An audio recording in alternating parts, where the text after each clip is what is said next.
A brisa salgada do mar Mediterrâneo soprava sobre as imponentes colunas de mármore de Cesareia, a joia administrativa de Roma na província da Judéia. Naquele cenário de poder absoluto e arquitetura grandiosa, o som constante das sandálias dos soldados contra o pavimento de pedra servia como um lembrete eterno da ocupação estrangeira. Cesareia não era apenas uma cidade costeira. Era o quartel-general da opressão para o povo judeu, um reduto de deuses pagãos e influência imperial direta. No entanto, é justamente dentro desse símbolo de domínio e força militar que encontramos um dos maiores paradoxos da história bíblica. Entre os homens que vestiam a pesada armadura de ferro e carregavam a responsabilidade de manter a ordem romana estava Cornélio, um centurião da chamada coorte itálica. Para os olhos de um observador comum daquela época, Cornélio representava a face do inimigo. Seu cargo lhe conferia o comando de 100 homens e o status de um oficial de elite. Mas por baixo da couraça de bronze batia um coração que desafiava todas as expectativas culturais da sua nação. Cornélio pertencia a uma categoria única de pessoas conhecidas como tementes a Deus. Ele era um homem que, embora não tivesse se convertido formalmente ao judaísmo através dos ritos tradicionais da circuncisão, abandonara o panteão de divindades romanas para buscar o Deus único de Israel. Ele vivia em um complexo limbo religioso. Amava as escrituras sagradas, ajudava os pobres com generosidade e financiava sinagogas. Mas ainda era visto como um estrangeiro impuro, alguém que jamais poderia atravessar o pátio interno do templo em Jerusalém. O dia transcorria normalmente até que o relógio invisível da eternidade marcou a hora 9, aproximadamente 3 horas da tarde. Enquanto Cornélio se dedicava ao seu hábito diário de oração silenciosa, o ambiente denso de sua residência oficial foi subitamente rasgado por uma claridade celestial que não vinha do sol. Não foi um sonho passageiro ou um delírio provocado pelo calor. Foi uma intervenção sobrenatural direta. Um anjo de Deus manifestou-se diante do oficial romano de forma nítida e poderosa. É fascinante pensar que, enquanto os sacerdotes realizavam rituais complexos no Templo de Jerusalém, a atenção do céu estava voltada para um general do exército de ocupação em sua própria casa em Cesareia. Cornélio, acostumado a enfrentar batalhas sangrentas e encarar a morte sem hesitar, foi tomado por um tremor profundo e um espanto genuíno. A visão de uma criatura espiritual é um choque para qualquer estrutura humana. Fixando os olhos no mensageiro, ele perguntou com reverência o que Deus desejava dele. A resposta do anjo atravessou as barreiras de qualquer preconceito religioso daquela era. Ele declarou que as orações de Cornélio e suas esmolas para os necessitados haviam subido como um memorial vivo diante de Deus. Naquele momento, uma verdade poderosa era estabelecida. A busca sincera de um coração, independentemente da nacionalidade, captura o olhar do Criador e move as engrenagens do plano divino. A instrução que se seguiu foi cirurgicamente precisa e carregada de uma logística sobrenatural.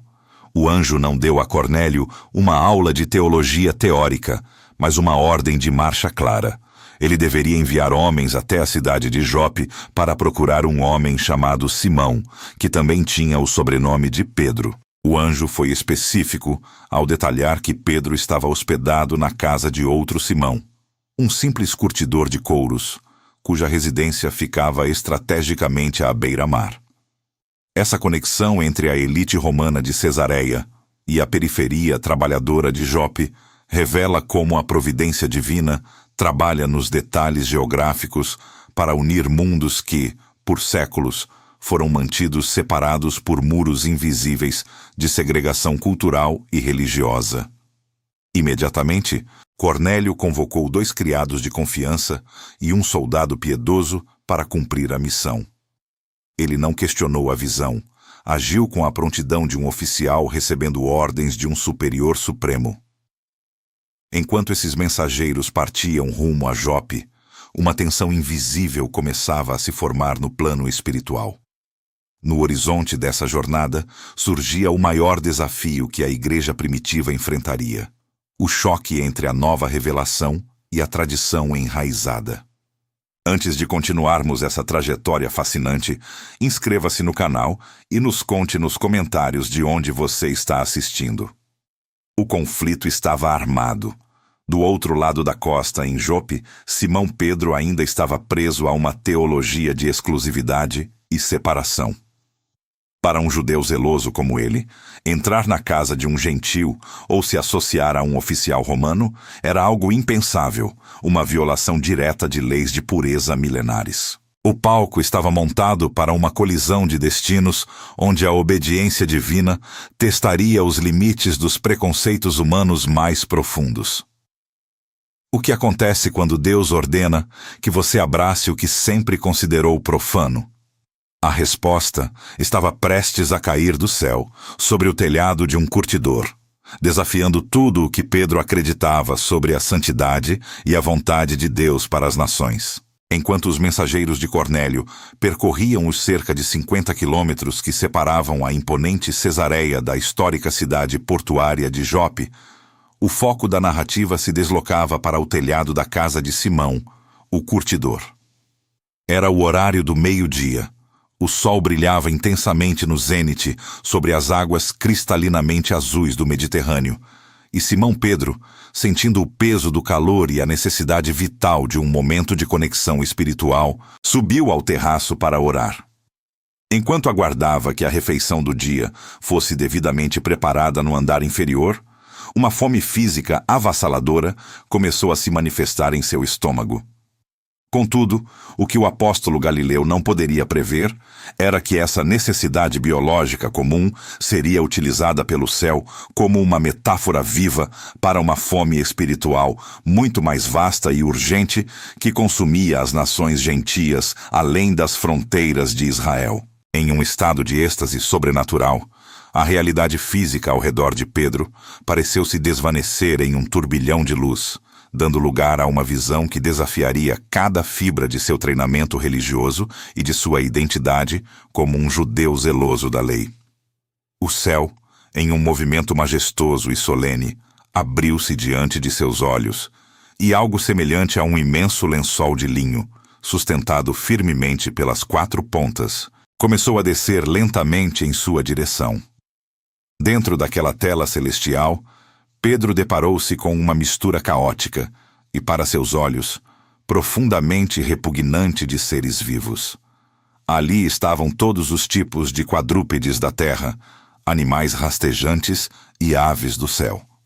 Para um observador contemporâneo, isso poderia parecer apenas uma exibição curiosa da fauna, mas para o olhar treinado de um judeu do primeiro século, aquela era uma visão de horror ritual absoluto e proibido.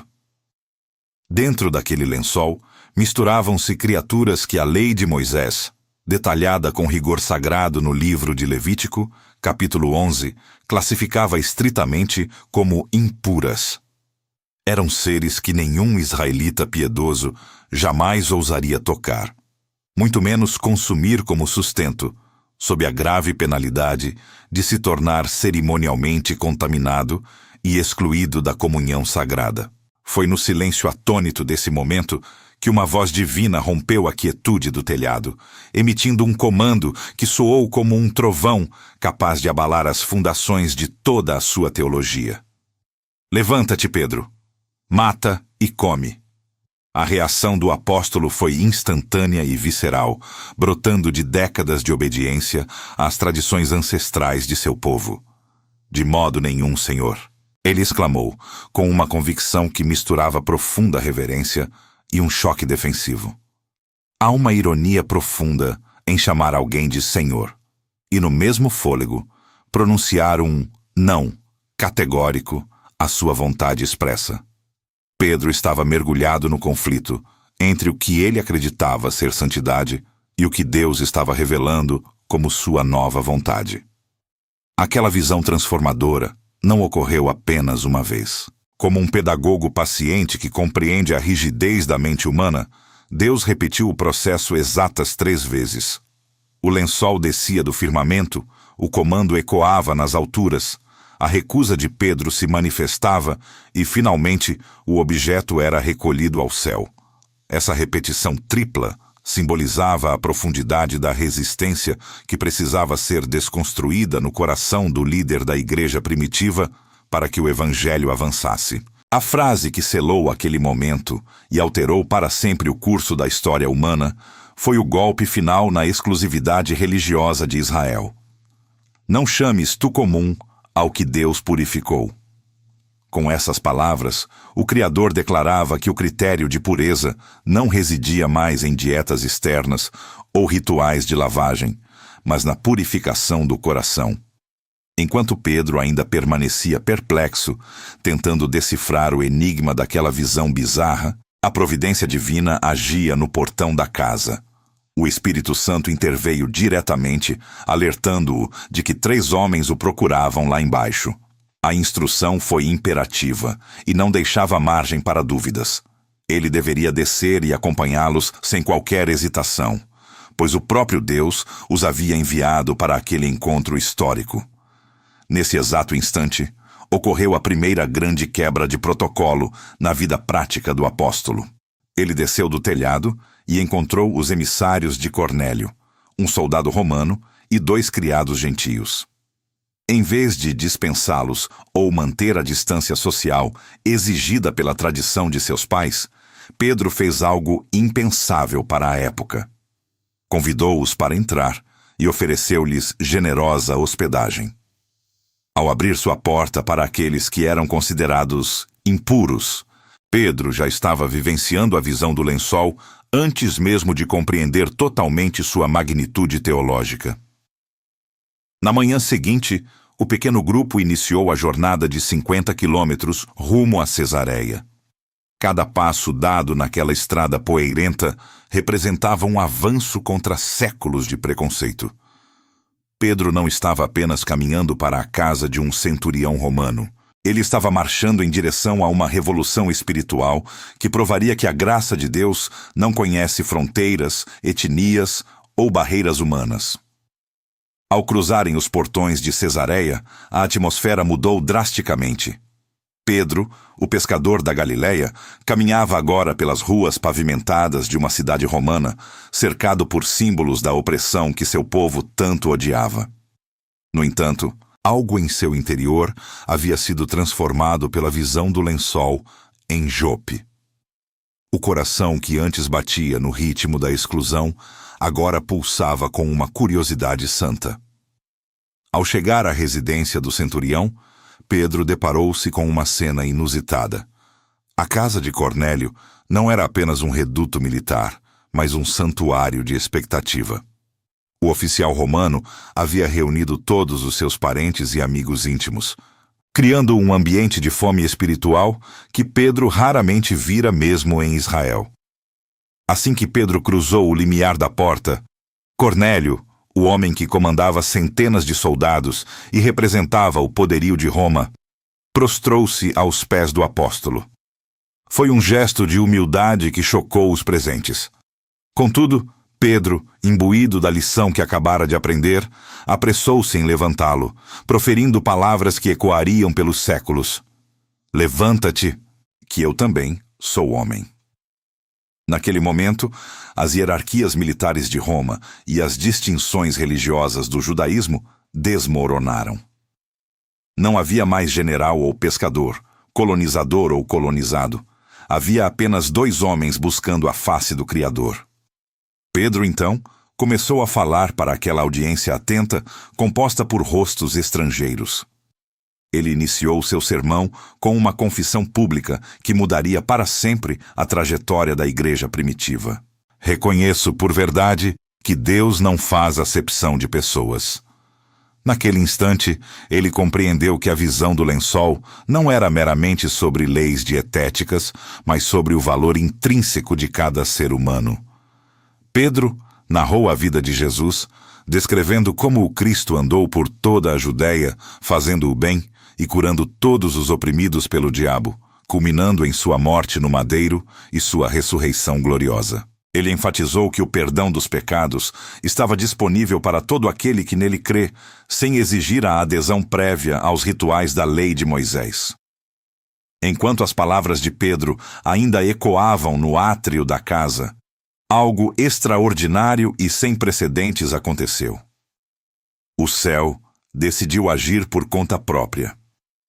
Enquanto o apóstolo ainda falava, o Espírito Santo caiu sobre todos os que ouviam a mensagem. A cena foi um espelho do dia de Pentecostes. Os gentios romanos começaram a falar em línguas e a magnificar a Deus com um fervor que os companheiros judeus de Pedro jamais imaginaram ver em incircuncisos. O espanto dos judeus, que acompanhavam Pedro desde Jope, foi visível e profundo. Eles testemunhavam o impensável. O clube exclusivo da salvação, que por tanto tempo julgaram ser herança apenas dos filhos de Abraão, acabara de ser aberto para o mundo inteiro por um decreto divino.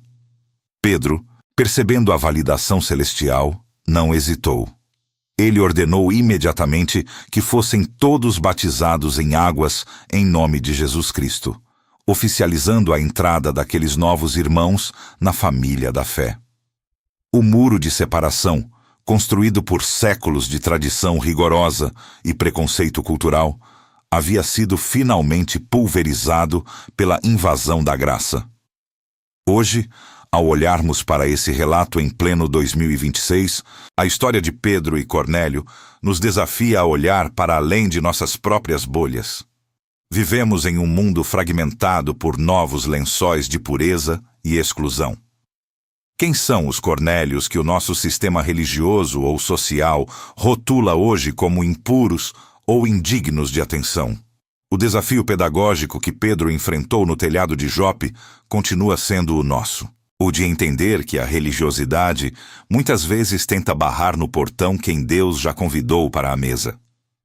Este Pentecostes dos gentios nos convida a uma reflexão profunda. A verdadeira espiritualidade não se prova pela manutenção de tradições exclusivistas, mas pela capacidade de reconhecer a imagem de Deus naqueles que são diferentes de nós. Que tenhamos a coragem de Pedro para descer do telhado das nossas certezas e entrar na casa daqueles que o Espírito Santo já está visitando. Entendamos que Deus está quebrando todos os preconceitos para que nenhum ser humano seja chamado de comum ou impuro diante de seus olhos de amor eterno, misericordioso e inclusivo.